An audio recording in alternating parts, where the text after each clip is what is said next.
Baik, assalamualaikum warahmatullahi wabarakatuh. Kali ini kembali lagi dengan saya tentang bagaimana proses perpindahan panas yang terjadi pada saat memasak air.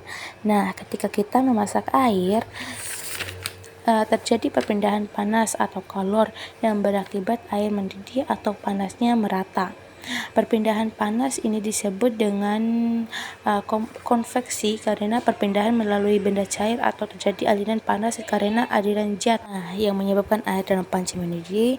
Panci yang diberikan kalor pada satu bagian akan menyebarkan kalor ke seluruh bagian panci secara konduksi.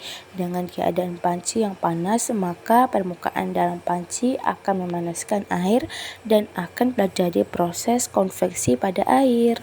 A few moments later. Mengapa penyiraman tanaman perlu dilakukan?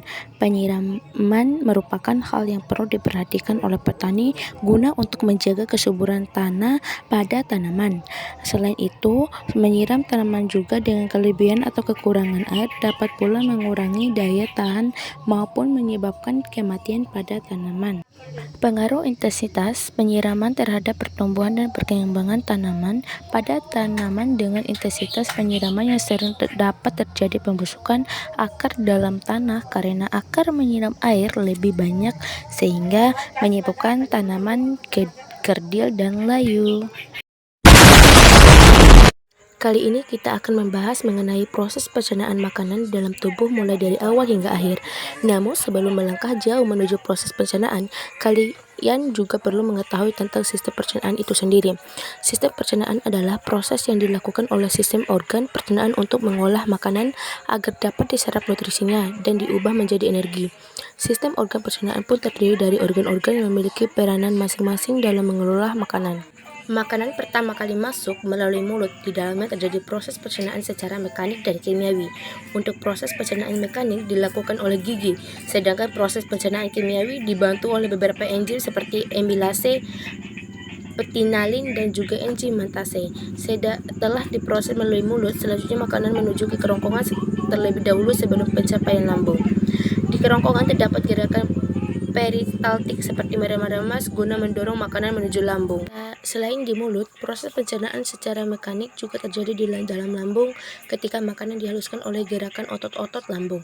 Pada lambung terjadi pula proses pencernaan secara kimiawi melalui enzim-enzim dan enzim pepsid yang berfungsi mengubah protein menjadi kasein, dan juga HCI, asam klorida, yang berfungsi memecah protein serta melawan virus dan bakteri yang masuk melalui sistem pencernaan.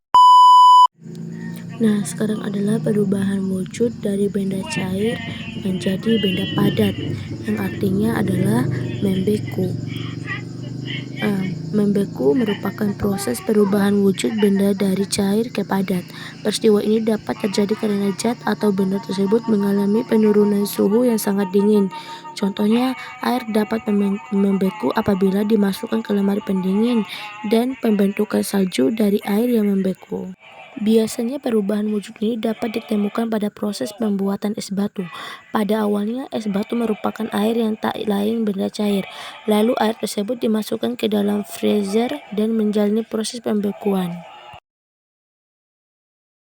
Sifat cahaya yang masuk melalui ventilasi atau jendela. Cahaya yang masuk pada cerah ruangan seperti ventilasi atau jendela. Jika kita berada di dalam suatu ruangan yang terdapat sebuah cerah, dari luar tampak bekas cahaya masuk ke dalam ruangan. Bila diperhatikan, bekas cahaya A few moments later. Jalan kaki merupakan olahraga yang mudah dan murah untuk dilakukan. Berjalan kaki membantu mencegah penyakit jantung dengan menurunkan tekanan darah dan kadar kolesterol, serta memperlancar siklus darah. Adalah olahraga aerobik yang meningkatkan jumlah oksigen dalam peredaran darah dan membantu melatih paru-paru. Selain dari menghilangkan racun, hal lain yang harus dibuang. Dio yang mudah dilakukan dimanapun dan kapanpun. Pasalnya, berjalan selama 10 menit per hari saja sudah membantu menyehatkan jantung dan paru-paru. Jalan juga berfungsi sebagai latihan kardio halus dengan mempercepat detak jantung dan memompa darah ke setiap bagian tubuh. Pada proses perubahan yang terjadi pada kipas angin, yaitu kita akan menemukan perubahan energi yang terjadi adalah dari energi listrik menjadi energi gerak. Energi listrik didapat kipas angin ketika kabelnya dicolokkan ke stok kontak Arus listrik pun akan mengalir melalui kabel dan memanaskan mesin kipas angin serta menggerakkan dinamo.